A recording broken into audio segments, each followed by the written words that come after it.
Bonjour et bienvenue à bord du porte-avions George Bush, arrivé ce jeudi matin au port autonome de Marseille. C'est un bateau assez récent, car armé en 2009.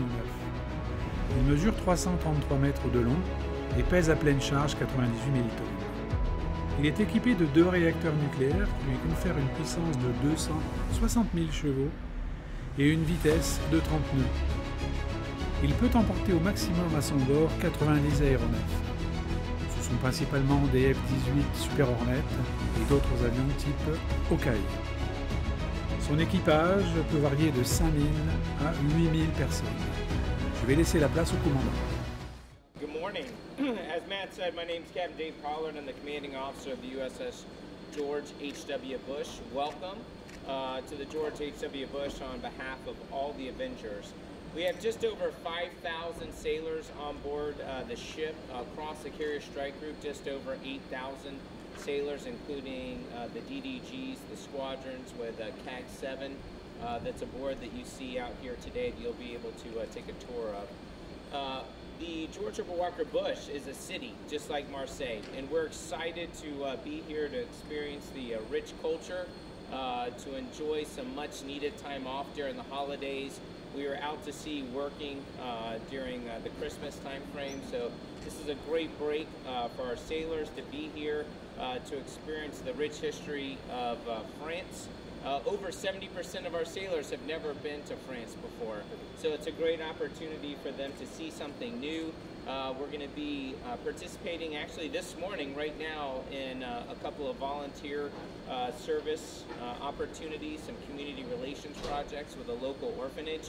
One of the things that we do as part of George Herbert Walker Bush is we stand for what President Bush did, and one of his great organizations was 1,000 Points of Light, which is a volunteer organization, and we look for an opportunity everywhere we go to serve our community.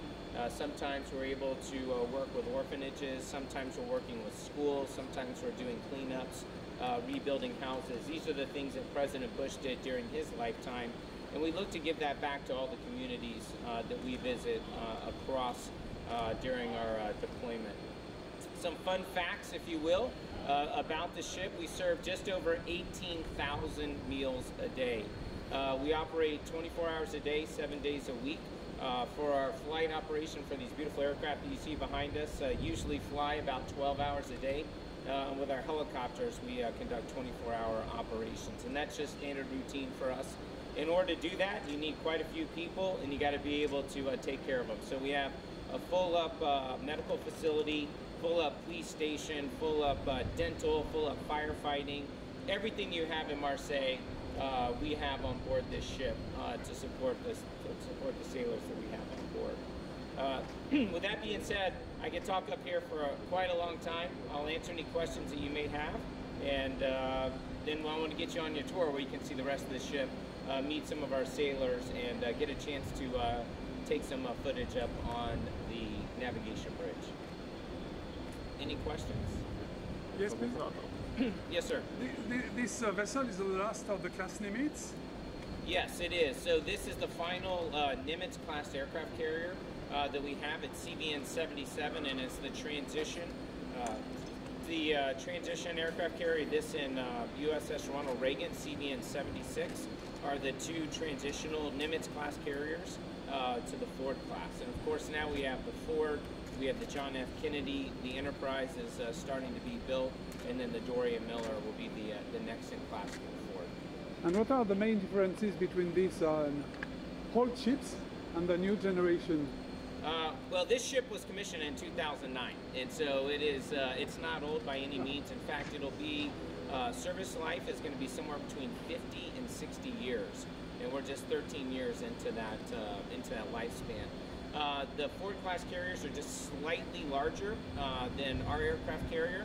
They can hold just slightly more aircraft. They have a different nuclear power plant set up than we do. Again, very safe, very efficient. And they have a different catapult and arresting gear system. But other than that, just several technology advances with electronics. Has a smaller manning. We can do more with less. Just like as we continue to upgrade, you take an old flip phone from, well, take no cell phone into a flip phone, into an iPhone, and you see the technology capability. Same thing as we continue to upgrade not only our aircraft carriers, but our aircraft as well. Thank you. Of our operations that we've done with the French. We've done multi-carrier operations with the Charles de Gaulle several times over the last couple of months. We've had them on board, including landing the Rafales on board our ship, and then sending some of our aircraft over to their ship. We've done, not only have we done the aircraft exchange, but we've also done sailor exchanges, which was a great opportunity to work with the French. Obviously one of our oldest and greatest allies since the beginning of the United States of America. Just as you received Rafale on the vessel, what do you think about Rafale?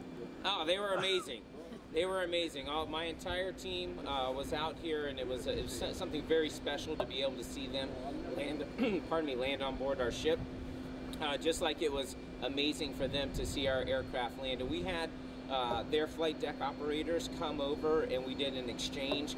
And so it was a great learning opportunity for the French and for the Americans as we swapped vessels to just improve our interoperability and really I would say our interchangeability. We could bring the Rafales over here with the French sailors, we could fully operate, and we could send our aircraft over to their aircraft carrier. They're very similar indeed, all the way that we launch and recover the aircraft. The only difference is they're single engine, and most of our aircraft are two engines, so they do a little bit different in the pattern, which is also very exciting for us to see just how they fly around the aircraft carrier.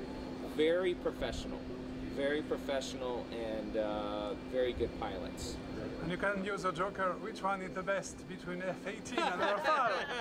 Well, I am an F-18 pilot. So, of course, I will be biased, but it was great. They're great aircraft. I would love an opportunity to fly in one because they're absolutely amazing. Great power projection capability, and we fly alongside of them in missions, practice missions that we do, and they bring a lot of capability to the table. So it's difficult to choose. I know. But I do enjoy flying my Super Hornets that are here, and I would love to have an opportunity to fly in a Rafale. Thank you. Yes.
Deals with everything involving the ship.